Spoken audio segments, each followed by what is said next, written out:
Hey, good morning. Welcome back to Banana Talk with Bill.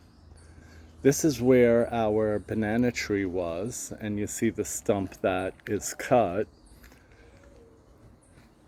This is the trunk that the bananas were growing on right here.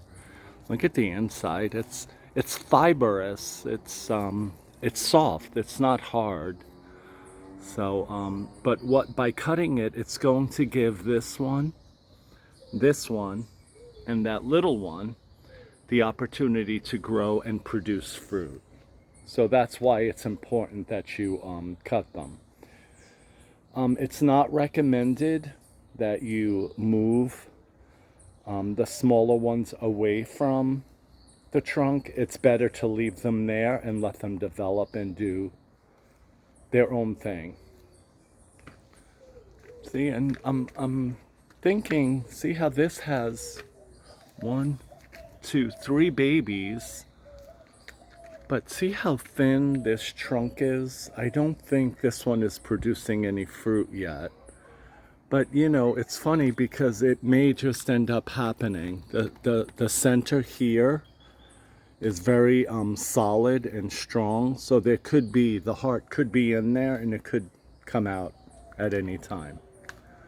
I just want to walk over and show you these bananas. They're doing really well under there. The flower, and I have another one on this side now. To me, it just gives it such a beautiful look. The heart is producing. Look at all of these little bananas. And all of the leaves are peeling back, I feel like relatively rapidly. But I don't know. I don't know if it's really going to produce as much as it's showing us. So we're going to have to watch it and see. The bananas on top are getting bigger and they are growing. So that's always a good sign. So it rained here last night and I just want to walk over and show you some of the garden. See how we only planted bananas in our garden because we love the way they look in the landscape. I love seeing that big, beautiful leaf. So that's why, like, those are there. We have them scattered all about, but we have quite a few. And on the hillside, we have a lot more. So it rained last night and into this morning, so everything is wet and beautiful. This is the path to go down to the lower section of the yard. This has a bloom on it. Looks like it's already, the rain is already helping it to die, I guess. I don't know. I hope it blooms more. I would love to see the whole thing with blooms. We have two different things on here. I don't know the name of this one.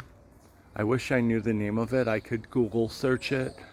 But I also have, this is lemon verbena.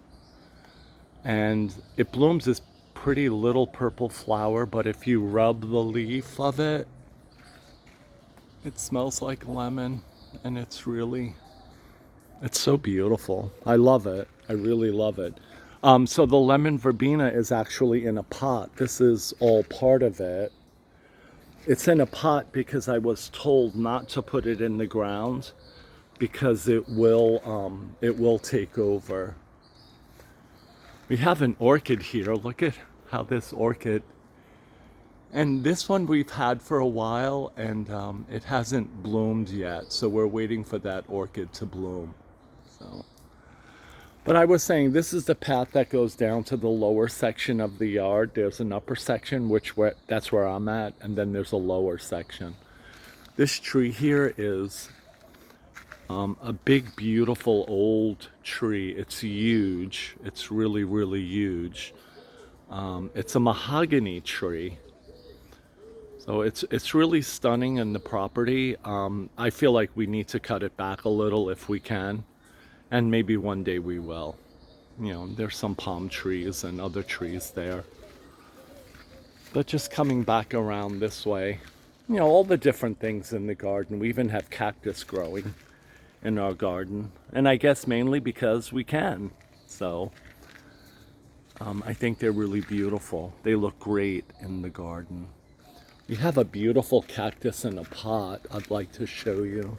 It's over here. Look at this cactus. And it's in a pot. We're going to transplant it into another pot so it'll grow bigger. These things grow as tall as buildings, so we love this one. I think it's really beautiful. So coming back around the garden, I love red in the garden. That's why you see a lot of red in the landscape. I think it's so beautiful, and we really love it and enjoy it. And right up here, do you see there? See, and even further up, there's still some panas. That's a pana. Breadfruit. You may know it as that better. And there's another one. Really delicious. You can cook with it, bake with it. You can do a lot of things with it. It's really wonderful. It's better than a potato. You can do pana tostones, and they're really delicious. Light and delicious and so good. Alright guys, so this is my little banana talk with Bill in the garden. Have a great day everyone. Hoping you're all well. Take care.